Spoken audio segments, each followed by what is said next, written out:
Bonsoir à tous et bienvenue dans édition spéciale. Merci donc de nous rejoindre sur L24 News.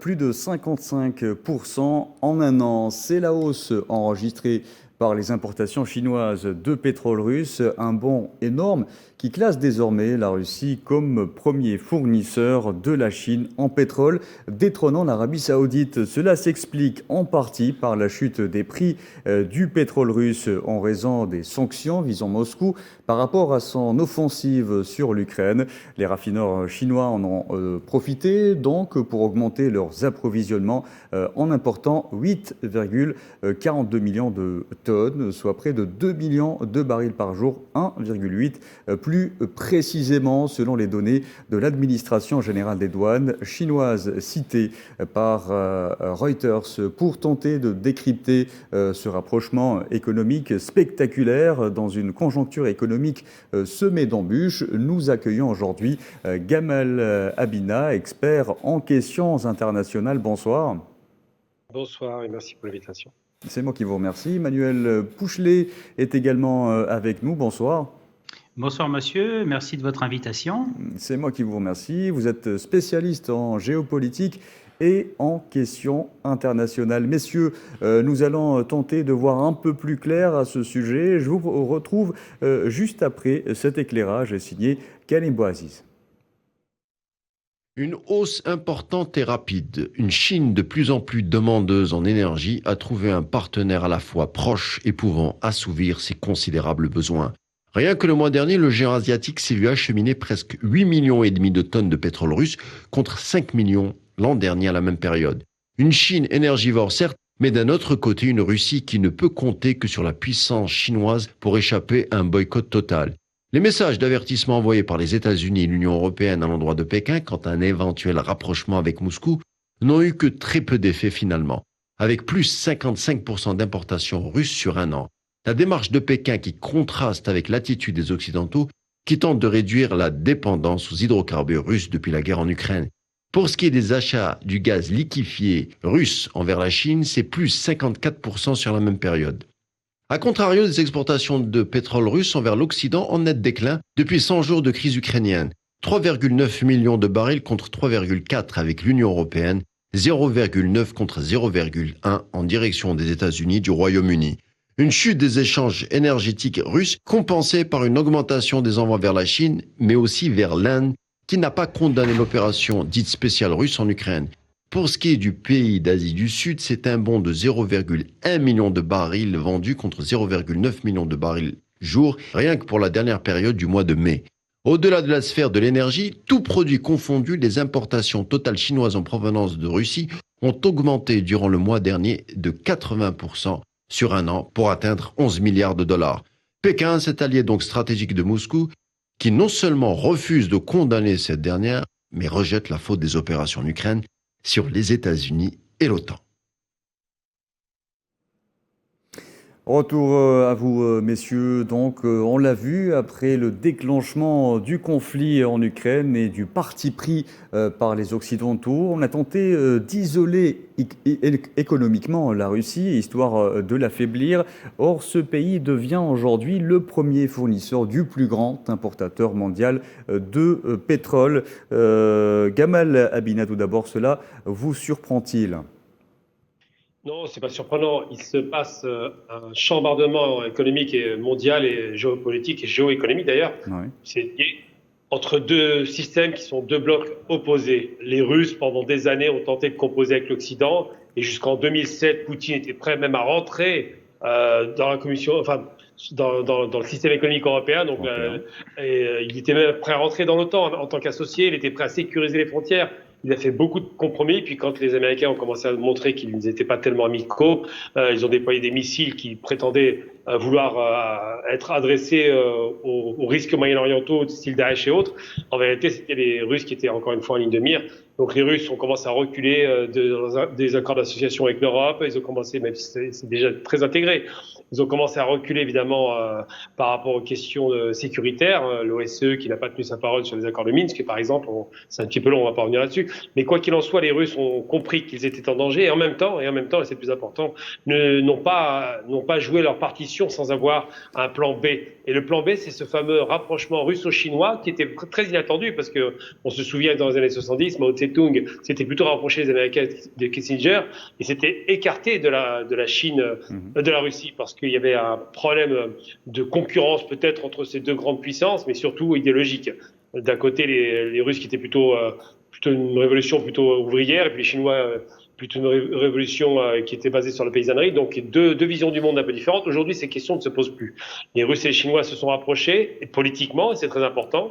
Ils font partie des BRICS, c'est important aussi, mais surtout ont compris que le monde multipolaire auquel ils aspirent n'a jamais été envisagé par les États-Unis, qui pendant 30 ans ont fait la loi à travers tout le continent asiatique, américain, sud-américain particulièrement, et puis moyen-oriental. Donc aujourd'hui, effectivement, ce rapprochement économique fait suite à un rapprochement politique et certainement, évidemment, à un redéploiement des cartes à travers le monde, sachant que la Chine est promue à être la première puissance économique d'ici moins de 5 ans. Nous reviendrons plus en détail sur cet aspect, si vous le permettez, Gamal Abina.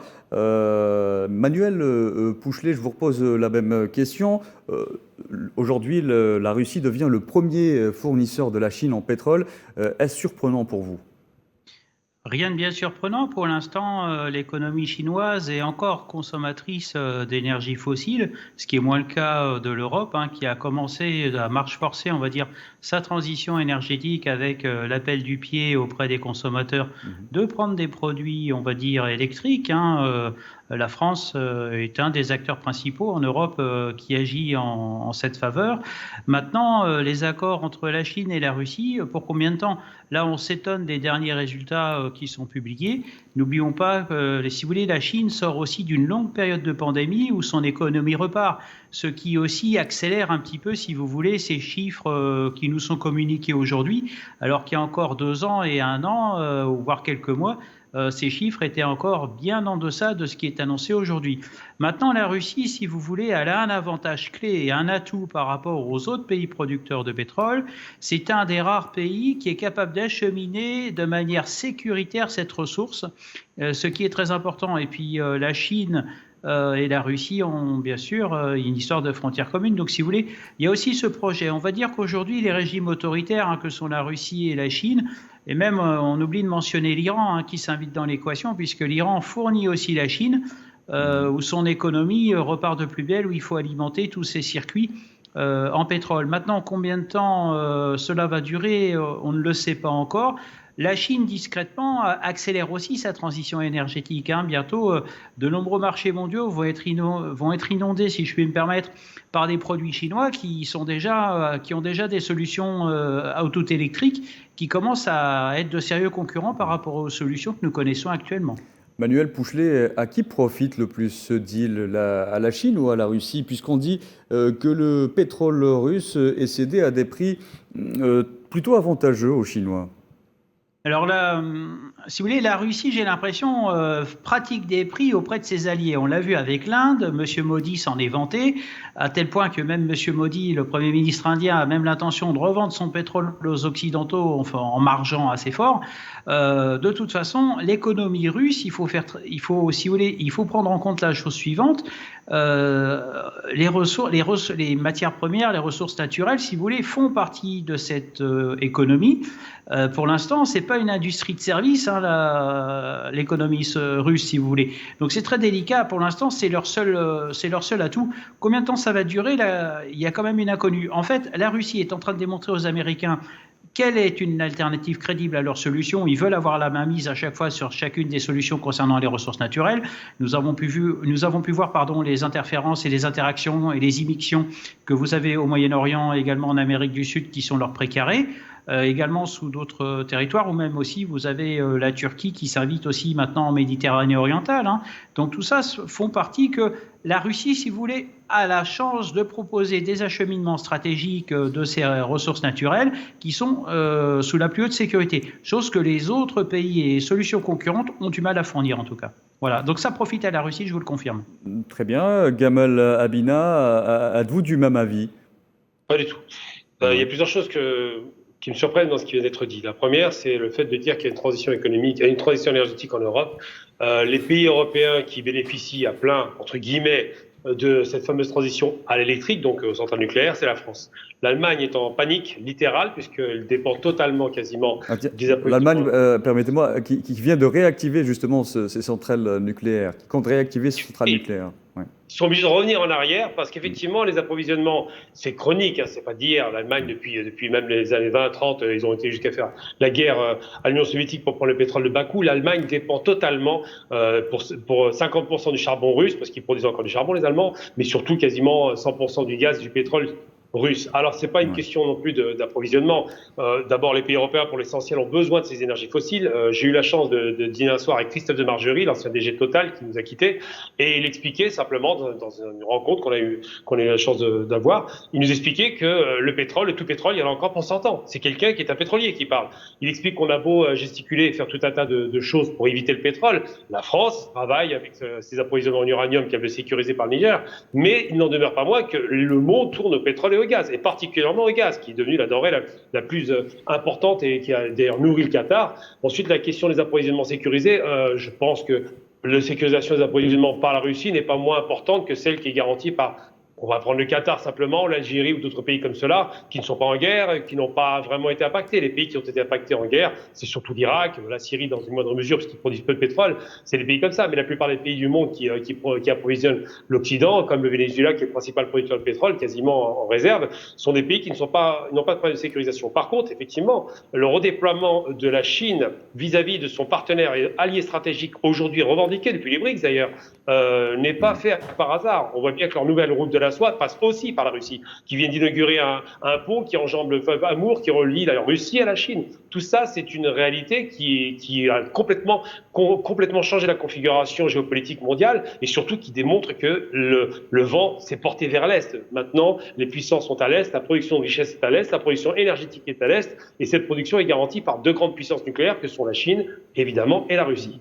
Gamal Abina, pensez, dans la conjoncture actuelle, faire affaire avec la Russie est perçu par les Occidentaux comme un soutien direct qui va à l'encontre de leur politique d'isolement. La Chine ne s'expose-t-elle pas à davantage de sanctions en s'affichant ainsi? Si vous voulez un mot très simple qui a été prononcé par le président Biden, qui n'est pas non plus une colombe de la paix, hein, parce qu'on parle beaucoup de régime autoritaire. Le système autoritaire en Occident, c'est le système ultralibéral. Donc, c'est pas des hommes, c'est un système. Oui. Il a dit simplement aux Chinois, vous êtes du mauvais côté de l'histoire. C'est vous dire à quel point il n'a aucun moyen de pression sur la Chine, bien qu'il ait un problème avec la Chine. Biden a de gros soucis vis-à-vis de la Chine. Il est beaucoup plus radical d'ailleurs que l'était Trump. Mais en vérité, non, la problématique, c'est pas de savoir qui sanctionne qui. Aujourd'hui, les contre-mesures prises par les Russes contre l'Europe font plus de mal à l'Europe que le contraire. Les Américains sont épargnés parce qu'ils bénéficient encore d'une production importante de gaz et de pétrole, bien que le gaz de schiste et le pétrole de schiste soient quasiment à l'arrêt. Mais il n'en demeure pas moins que non, ceux qui voudraient donner le sentiment qu'ils dirigent et sanctionnent sont ceux qui sont minoritaires. Il n'y a que 18% de la part mondiale, donc de l'Occident, qui sanctionne la Russie. 82% du reste du monde, en proportion de population et de superficie de territoire, n'est pas du tout dans la sanction de la Russie. Ni l'Afrique, ni l'Asie, ni l'Amérique du Sud. C'est ça qu'il faut comprendre. Mais étant donné la conjoncture actuelle, notamment en l'occurrence le conflit russo-ukrainien. Vous savez, le conflit russo-ukrainien, c'est une vaste plaisanterie qui a commencé d'abord en Géorgie, il ne faut pas l'oublier. Il y a eu d'abord le conflit géorgien avec l'Arménie. Il y a eu beaucoup de conflits aux frontières russes qui ont intéressé personne. L'Ukraine, c'est plus important parce que c'est un grenier à blé. C'est très important en termes de production de blé. Et pas seulement, c'est aussi une zone industrielle qui était assez considérable en termes d'armement. Mais l'Ukraine, c'est surtout l'histoire qui est la friction. C'est la pomme de discorde entre les nazis à l'époque et les Russes. Et aujourd'hui, c'est cette même pomme de discorde où on parle de néo-nazis et d'empire russe. En vérité, sanctionner la Russie contre l'Ukraine, c'est juste faire semblant de faire croire qu'on agit. L'Europe n'a rien fait pour aider l'Ukraine, l'a poussée à la faute comme les États-Unis, et ils les ont abandonnés dès le premier jour. Si Zelensky passe son temps à pleurer sur les plateaux TV et dans les différents festivals où il est invité de façon purement symbolique pour avoir des soutiens ou des armements ou n'importe quoi, c'est que vraiment il a compris qu'on l'avait abandonné, et malheureusement, c'est pas la Russie le problème aujourd'hui, c'est l'Ukraine. Très bien. Manuel Pouchelet, la Chine risque-t-elle de nouvelles sanctions en s'affichant ainsi et en se rapprochant davantage de la Russie? Non, moi je pense que l'erreur c'est de sanctionner la Chine et la Russie. De toute façon, la Russie est déjà sanctionnée. Oui, mais si vous voulez, moi je vois pas l'intérêt de sanctionner la Chine, puisque bien sûr, c'est aussi un précieux investisseur dans les économies occidentales. Hein, et puis ça reste aussi l'usine du monde, hein, comme certains aiment à le dire régulièrement. Donc moi je pense, non, de toute façon, les sanctions, les régimes autoritaires, moi ce qu'il faut retenir peut-être en 2022, c'est que les régimes autoritaires, aujourd'hui, sortent les grands vainqueurs de ces tribulations, on va dire, et hésitations occidentales. Hein, de toute façon, aujourd'hui, sanctionner la Chine, ça n'a aucun intérêt. De toute façon, même ceux qui ont voulu sanctionner la Russie sont perdants. Donc, je pense qu'il va falloir composer. Il va falloir composer avec cette, entre guillemets, ce nouvel ordre mondial qui est en train de s'imposer à nous. Il va falloir commencer à réfléchir sérieusement à changer de stratégie et à revoir notre positionnement. Voilà, c'est tout ce que je peux ajouter. Et de toute façon, la Chine est aussi détentrice de dettes de nombreux pays. Et l'erreur serait qu'elle se casse la figure. Mais bon, attention, il y a quand même eu des mouvements de protestation en Chine avec Shanghai et Hong Kong. Il y a quand même des failles au niveau même de l'immobilier chinois. Donc, faut se méfier un petit peu de tout ce qui brille concernant la Chine. Maintenant, je pense que c'est de toute façon l'objectif de M. Xi Jinping, c'est d'être première puissance mondiale en 2049. Il a décidé de rencontrer cet agenda et il va s'y tenir. Et pour l'instant, il y arrive. Voilà, tout simplement. Monsieur Pouchelet, on voit aujourd'hui que les Européens tentent, ou du moins annoncent vouloir sortir de la dépendance aux hydrocarbures. Or, la Chine fait exactement le contraire en devenant de plus en plus énergivore. Comment expliquer cela ? De toute façon, la Chine, comment dire, c'est un État-continent. Donc, si vous voulez, au niveau superficie, c'est déjà immense. Maintenant, la Chine n'est pas forcément égale. Vous avez une partie industrielle le long des côtes, et puis vous avez aussi une partie rurale qui est quand même très éloignée ce que l'on va dire des solutions modernes et très consommatrices de ressources naturelles. Il y a cet aspect-là qu'il faut également intégrer dans cette analyse. Maintenant, la Chine, elle est encore en train de faire de nombreux sursauts. Mais si vous voulez, c'est une puissance économique de premier ordre et comme je l'annonçais il y a quelques secondes, l'objectif de 2049 pour le centenaire de la création de la République populaire de Chine est d'être première puissance mondiale. Et donc forcément, ça passe par les ressources naturelles. Gamal Abina, vous l'avez évoqué tout à l'heure, ou plutôt fait allusion à cet aspect-là. On voit aujourd'hui que les Européens tentent, ou comme je l'ai dit, annoncent vouloir sortir de la dépendance aux hydrocarbures. Or, la Chine fait le contraire. Comment l'expliquer ? Elle ne fait pas tout à fait le contraire. Elle accentue ses besoins en hydrocarbures, parce qu'il y a une croissance économique considérable et soutenue. C'est un pays, effectivement, qu'on appelle, on a coutume d'appeler l'atelier du monde. Bon, je trouve ça très exagéré parce qu'ils ont dépassé le stade de l'atelier. Maintenant, ils sont producteurs de richesses nettes, de fabriquent des industries nouvelles. Enfin, il y a beaucoup de choses en Chine. Mais surtout, la Chine a créé, par exemple, le barrage des Trois Gorges. C'est le plus grand barrage hydroélectrique. Et est en train d'entamer sa transition vers les énergies renouvelables. C'est le premier producteur d'éoliennes, de centrales photovoltaïques. Bref, la Chine est un géant qui est en train de se développer à pleine vitesse. Xi Jinping, le président chinois, a des ambitions qui vont bien au-delà de ses prédécesseurs. Et effectivement, la Chine, qui vient juste d'inaugurer son 3e porte-avions, manifeste maintenant des velléités de domination littéralement mondiale par rapport à son armée, puisque c'est une armée qui est tentaculaire. Mais la Chine aussi, c'est pas n'importe quoi. C'est d'abord le premier argentier de la planète. C'est eux qui tiennent les T-bonds américains. Ils tiennent la dette américaine à hauteur de 2000 milliards de dollars. Si demain les Chinois retirent l'argent qu'ils ont mis dans ces fameux bons du Trésor, eh bien le dollar, la dédollarisation du monde sera totale, comme l'avait annoncé d'ailleurs Poutine il y a 2 jours dans son discours d'intronisation pratiquement, j'allais dire, à la renaissance du rouble. Aujourd'hui, la question monétaire est une question qui est centrale. La question monétaire est combinée à la question énergétique, on l'a bien vu, un rouble qui ne fait que s'accroître, un yuan qui reste artificiellement bas pour garantir les exportations, mais surtout 2 puissances humiliées. N'oublions jamais d'où viennent la Russie et la Chine. La Russie a été humiliée pendant toutes les années 90 sous l'ère Helsinki. La Chine a été humiliée à l'époque, c'est pour ça d'ailleurs qu'ils prennent leur revanche, à l'époque de la reine Victoria, quand ils ont littéralement drogué toute une population à l'époque des guerres de l'opium. Donc tout ça, vous interprétez cela comme une revanche économique sur leurs ennemis de tout temps ? Vous savez, les Chinois ont une mémoire très longue. On les prend pas très au sérieux depuis quelques années. Maintenant, on change d'avis. Ils ont essayé de déstabiliser le pays en 89 avec l'histoire Tiananmen, en utilisant des étudiants chinois pour faire tomber tous les régimes communistes de la Terre. Ça, c'était une première démarche. Ensuite, ils ont essayé d'humilier les Chinois en faisant croire que c'était des copieurs, des copistes. des gens de mauvaise qualité. Très rapidement, ils se sont rendus compte avec l'arrivée de la haute technologie que les Chinois maîtrisaient. Ensuite, ils n'ont pas cru en la Chine quand on a envoyé son taïkonaute dans l'espace. La Chine investit dans l'espace lourdement, dans les armements de haute technologie, de haute précision. Donc les Chinois prennent leur revanche parce que les Chinois se souviennent qu'ils ont été humiliés. Et Xi Jinping, qui est le fils d'un communiste dur, pur et dur, qui avait été d'ailleurs mis en prison à l'époque du communisme, Xi Jinping a une revanche à prendre lui-même sur sa propre vie et sur sa propre dimension chinoise. Ouais. Gamal Abina, on l'a vu à maintes reprises, le président russe Vladimir Poutine ne cache plus ses intentions, notamment de rompre avec une hégémonie unipolaire sur laquelle trônent jusqu'ici ses ennemis de toujours. Il a d'ailleurs réitéré au Forum économique de Saint-Pétersbourg, Poutine voudrait voir naître un nouveau G8. Cela a-t-il un lien avec le rapprochement avec la Chine ? Tout à fait. C'est-à-dire qu'il faut savoir, bon, c'est un peu long à expliquer, on n'a pas beaucoup de temps, mais très rapidement, oui, il y a deux systèmes économiques qui s'opposent frontalement. Il y a le système américain ultralibéral et ultra spéculatif qui nous a fait tellement de mal tous les 10 ans, une crise. Je vais revenir en 2008, la crise, le jeudi noir de la bourse, 98, la crise asiatique qui a frappé les économies asiatiques et les Chinois s'en souviennent, 2008, les subprimes, ça n'arrête pas, c'est cyclique tous les 10 ans. Et il y a le système dirigiste d'État qui a choisi, comme les Chinois avec les zones économiques spéciales, d'à la fois allier le dirigisme d'État, donc des grandes institutions d'État et des grandes sociétés qui tiennent l'extraction minière, fer, pétrole et autres, et de l'autre côté, une économie moins planifiée, beaucoup moins planifiée que ça l'était à l'époque du communisme, de gens qui sont devenus des milliardaires en Chine. C'est là où on compte le plus de milliardaires, et qui ont décidé de faire de l'économie de marché sous contrôle. C'est-à-dire qu'un milliardaire chinois peut être mis en prison à tout moment, il faut le savoir, hein. C'est pas la liberté.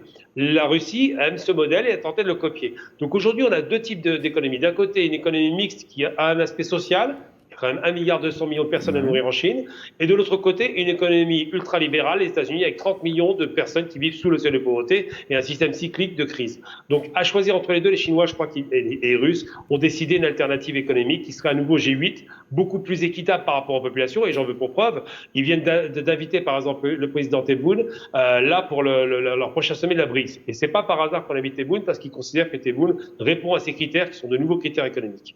Très bien, je retourne la question à Manuel Pouchelet. Vladimir Poutine, le dirigeant russe, ne mâche plus ses mots quand il s'agit de s'opposer à l'hégémonie, on l'a dit, unipolaire, notamment dominée par les Occidentaux.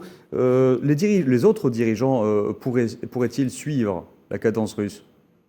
Je pense que M. Poutine, de toute façon, est, on va dire, est le leader de demain des solutions. Je pense que l'Occident a épuisé toutes ces solutions. On en a vu les limites, hein, comme vient de le dire votre invité. Et de toute façon, aujourd'hui, la Russie tire les avantages de cette crise. Elle confronte, d'ailleurs, comme toutes ces cultures, que ce soit la Chine, que ce soit la Russie ou d'autres régimes, il y a quand même une confrontation de ces cultures par rapport à l'Occident et surtout par rapport aux contradictions de l'Occident, si vous voulez. C'est ce qui, pour l'instant, fonctionne avec ces pays-là. C'est ce qui contribue à leur réussite. Et je pense qu'on a fait le tour de la question. On parlait du dollar, etc., ainsi que les crises cycliques américaines. Mais aujourd'hui, la Russie et la Chine est un binôme qu'il faut prendre en considération, dont il ne faut pas se moquer, qui de toute façon, d'ici très peu de temps, va réguler l'économie mondiale et de demain. Et également des puissances militaires considérables, où on parle de porte-avions, d'armements nouveaux, etc. Mais bon, comme le disaient les Américains dans les années 70, le porte-avions était le prolongement de leur diplomatie. Maintenant, pour la Chine et la Russie, ce sera d'autres enjeux. Et je pense qu'à défaut d'essayer de satelliser comme ils l'avaient fait dans les années 45-50, je pense qu'il y aura de nouvelles formules et structures que l'on risque de découvrir très prochainement en tout cas. Monsieur Pouchelet, ces nouvelles alliances justement qui se dessinent, ne prendraient-elles pas de court les Occidentaux ? On constate aujourd'hui une perte de vitesse, par exemple, des Américains et des Européens qui dépendent quasi entièrement des matières premières venant d'Afrique et d'Asie notamment. Oui, bien entendu. Maintenant, je pense que de toute façon, la mainmise sur les ressources naturelles est un enjeu stratégique important. Et d'ailleurs, les Européens, les Occidentaux sont obligés d'envoyer, ainsi que les Américains, leurs armées pour assurer les acheminements. Moi, j'en suis témoin puisque je suis ancien militaire, donc je connais parfaitement ces enjeux, si vous voulez. Mais aujourd'hui, de toute façon, aller s'approvisionner loin, sans accord et sans sécurité, ça me paraît difficile difficile parce que bien sûr, il y a des coûts dont on ne parle pas. On a entendu parler de l'Allemagne qui allait s'approvisionner en gaz au Qatar. Souhaitons bon courage aux Allemands puisque les élongations sont particulièrement grandes et également la situation volatile. Si l'Allemagne n'envoie pas des moyens militaires ou des accords, on va dire, de défense pour acheminer sa ressource, ça va être très compliqué au niveau des tarifs. De toute façon, aujourd'hui, aller chercher la ressource chez l'autre va devenir un enjeu stratégique considérable, d'où la production de matériel militaire, comme on vient de l'entendre avec la production du 3e porte-avions. Mais bon, aujourd'hui, les Chinois ont aussi démontré qu'ils étaient capables de détruire les porte-avions. Alors maintenant, que va être vraiment l'avenir? Voilà, ça va être de s'approprier les ressources par tous les moyens en tout cas. Très bien, Gamal Abina. On constate, comme je viens de le dire, une perte de vitesse des Européens notamment et des Américains sur le continent asiatique et africain. Pensez-vous que les Occidentaux seraient-ils pris de court par cette nouvelle alliance qui se dessine? Tout à fait. Et ce qui se passe, c'est qu'en Asie, bon, ça fait très longtemps que les Américains sont détestés. Et pour cause, 3 millions de morts au Vietnam, autant quand ils ont fait la guerre de Corée, 1 million de Chinois tués aussi. Je ne parle même pas des différentes guerres par proxy qu'ils ont réalisées dans la région. Donc effectivement, les Chinois, les Vietnamiens en général, les Asiatiques, peut-être moins les Indiens, ont un rapport de défiance avec les États-Unis qu'on a observé même avec les Indiens d'ailleurs récemment, puisqu'ils ont pas condamné la Russie. Mais il y a effectivement une perte de prestige et de vitesse parce que la politique de la canonnière menée encore jusqu'à les années 90-2000, je veux dire même la Libye récemment encore, cette politique a fait long feu, c'est fini. Maintenant, il y a des pays qui s'opposent à ça de façon frontale parce qu'ils ont eu le sentiment d'avoir été manipulés par rapport à la question libyenne. C'est pas passé. Les Russes n'ont jamais encaissé le fait d'avoir été floués à ce point avec des prérogatives de l'ONU qui ont été outrepassées de loin par les bombardements en Libye.